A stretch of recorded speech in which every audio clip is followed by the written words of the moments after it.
Welcome back to the Roundtable, I'm Nemo, and Marvel dropped a lot of information with their Phase 4 announcement at 2019 San Diego Comic-Con. But for once, those announcements weren't just movies, but TV shows. That's right, Marvel is turning its sights towards television for this next phase, specifically on Disney Plus's streaming platform. And although it's a different move for the company, I'm still incredibly excited. But there's no show I'm more excited for than their Marvel What If series. Not only because I think it's one of the most unique things they've offered in a while, but also because it's animated. And if you know anything about the Roundtable, we like animation. So when we got wind that there was going to be an original Marvel animated series that wasn't going to be some lame licensed Avengers show on Disney XD, we were pumped, especially because the Marvel What If comics are so incredibly great. Easily the most experimental thing Marvel's ever put out, the What If comics centered on just that. What if questions in the Marvel universe, toying with a concept or an idea and pulling a story out of it. These what if stories can get pretty weird and pretty great. So with this new show on the horizon, we combed through all of the Marvel What If comics and picked 5 that we really hope they develop for this TV show. So with further ado, let's begin. Thanos joining the Avengers. You heard that right, there is a what if comic centering on what would happen if the Mad Titan joined the Avengers team instead of fighting them. And surprise, surprise, it doesn't go well. It's Thanos. So the Avengers are about to mega lose to a war with the Builders, and it looks like it's it for them. That's when Thanos busts in and he's like, hey, I hate this guy too, let's work together. At first they were hesitant because, you know, it's Thanos. But they end up agreeing to let him help because he's really the only chance they have left of not completely losing this war. Thanos began fighting on their side and it was working. They were starting to turn the tide of the war and they were starting to win. That's when you get some really weird sequences where like Thor and Thanos are talking and joking together on the battlefield. A far cry from the movies. You talk too much. Despite all of this success with Thanos, Cap is still extremely hesitant to trust him, which makes a lot of sense. Thanos. Eventually, during the big finale battle, it's revealed that Thanos is really doing this in an attempt to kill his son, and he also has like this huge grand plan that he hasn't revealed yet. That's when Cap busts in and he's like, yeah, I knew it. Obviously, you were gonna be evil. I totally saw this coming. And they start to fight to the death. Meanwhile, on the battlefield, it looks like the Avengers are about to lose the war to the Builders, and a great chapter is about to end until Captain America's shield swoops in, and it turns out to be Thanos. Thanos gives them some hokey story about how Captain America died on the battlefield and that he wants to carry on his legacy. Oof, that's bad. Obviously, they're hesitant to trust him, but Thanos ends up winning the war literally single-handedly and saves all of their asses. So they kind of have no choice. This comic ends on a dark note, with Thanos essentially taking over the Avengers, sitting in Captain America's chair and giving them orders as their new leader. And the Avengers have no choice but to trust him and follow him.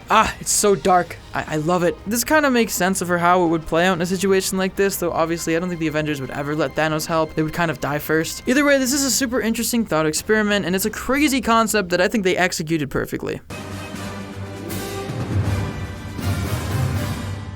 What if Spider-Man continued to mutate? This one is super dark and very hard to look at. In this universe, Peter Parker continued to mutate after his initial spider bite. He now lives as a hermit alone, constantly fighting the urge to transform into this horrific spider creature and just kill anything. He's essentially a freak. He's not this cool, suave dude who can lift buildings. He's this like Jekyll and Hyde werewolf type guy who spends his life living as a hermit in a lab, desperately trying to find a cure for his spider illness. Not only this, but he has a son who he's named tragically Ben, who also shares his same fate of being a spider freak, so to speak. They have a horrible relationship. Ben resents his father, but his father's spending all his time in the lab trying to save them. The comic gets incredibly dark. At one point, Peter kills their dog without realizing it, and right before he can finally make the cure, he hears the news that his son is about to get in a horrible fight with a bully and runs out to save him and ends up killing the child and then a police officer before later just being killed. We end with Ben at the gates of Professor Xavier's school. This time, Ben carries the lesson of with great power comes great responsibility. As he's about to enter this new world, probably become an X-Men. He's got a pretty bright future ahead of him, depending on how scarred he is from his horribly tragic past. Something about taking a look at Spider-Man's powers realistically. Spider-Man's powers are kind of weird to begin with, and I like that this comic took a look at them from like a horror standpoint as opposed to like a superhero standpoint. Spider-Man's spider alter ego is super creepy, and I love how like gross it is. This is truly a dark look at a beloved character.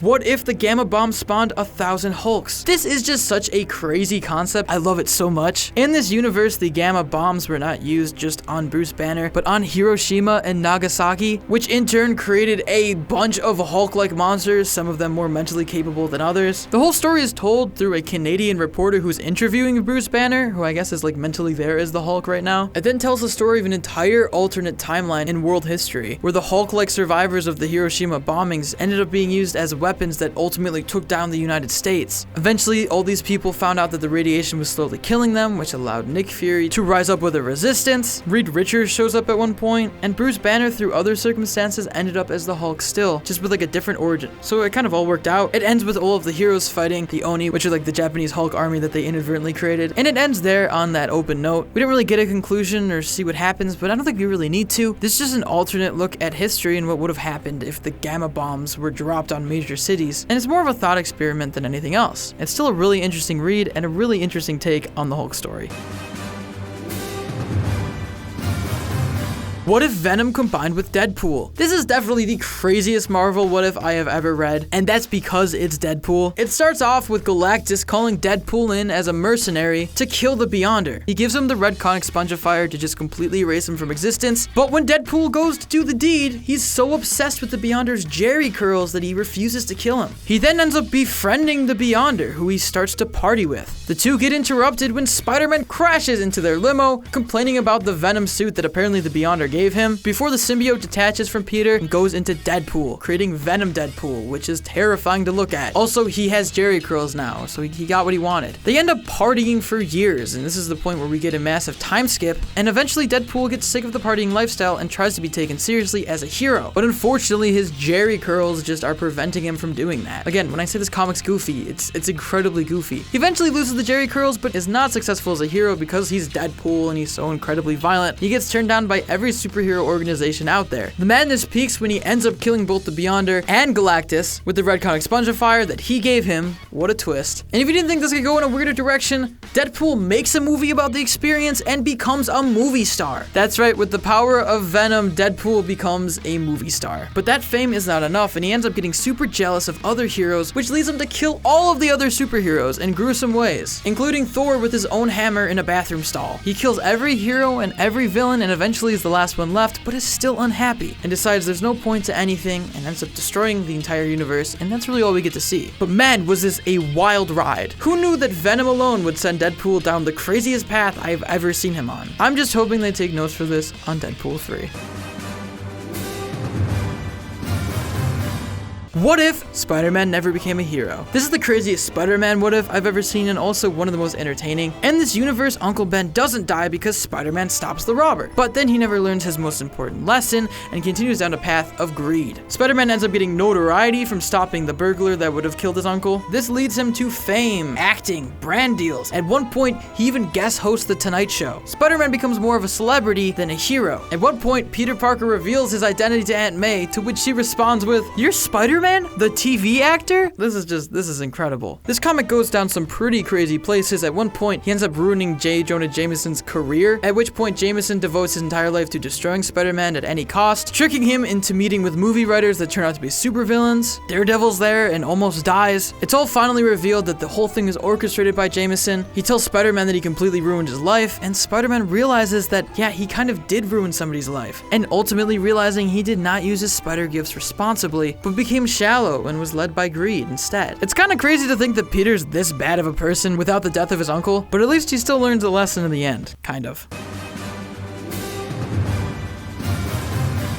What if the Avengers defeat everybody? This is the craziest what if, and one of the earliest ones on this list. It's so old and hokey, and Iron Man has his older Iron Man armor, it's perfect. So basically it opens with the Avengers 1 week into them forming, and the Hulk is about to quit because they're like petty arguing. That's when a time traveler shows up and he's like, "Y'all gotta stop every bad person or else there's gonna be a lot of comics. Are you in?" And they agree to do it with his help. This time traveling figure gets them to attack everybody with superhuman powers, good or bad, because everybody has the potential potential to be bad. This is when we find out that he's actually a villain. It's a trick. He's some Egyptian guy named Ramatut, some B-class villain. It's really funny. I love old comics so much. We then cut to the Avengers after they've successfully destroyed all people with superpowers, all the bad guys and all the good guys too. And they literally go on cable news to announce it. They finally realize that they're the only 5 left and the only solution is to kill each other. They end up killing the Hulk before realizing a second later, oh wait, what if we just retired? It cuts to them all giving up their superhero alter egos to just be normal people, but they're all kind of unsatisfied in their lives except for Emma and the Wasp. They're happy because they can finally be married or something. Ramatut, or whatever his alter ego is, comes down and he's like, ha, surrender to me, there's no more super people left, I win. But then he forgot that they're all still there and he gets taken down by what's left of the Avengers. In the very end, they all just kind of end up feeling bad. I mean, there's really no more threats to the universe. There might be, and they might stop them, but overall they just feel empty, and Tony Stark laments on what could have been if he had just stuck with the Avengers. Yeah, it's really sad. But just the concept alone of them defeating everybody is so funny and crazy, and the fact that the aftermath is just things are really boring is just perfect. I just think this is the craziest what if for the concept alone.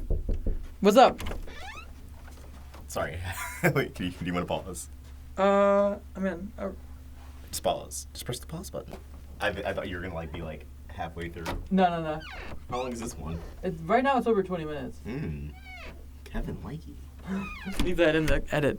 But there you have it, guys. Those are our picks for the Marvel What Ifs we hope we see in this new series. It's animated, so they can literally do anything. It's going to be incredible, and it's what I'm most excited for in Phase 4. But as always, we want to know what you guys think. Which What If comics do you want to see adapted? Are you excited for the show? Are you not? Do you agree with our picks? Do you not? Let us know in the comments down below, or tweet to us at Roundtable Vids, or me at @ItsRetroNemo. If you want to consider helping out the Roundtable, you can support us on Patreon, or become a member of the channel and get exclusive access to scripts and avatars. As always, if you enjoyed this video, make sure to give it a like and subscribe to the Roundtable for more incredible cartoon content, guys. I'm Nemo, this is a Marvel video, and I'll see you next time. Peace.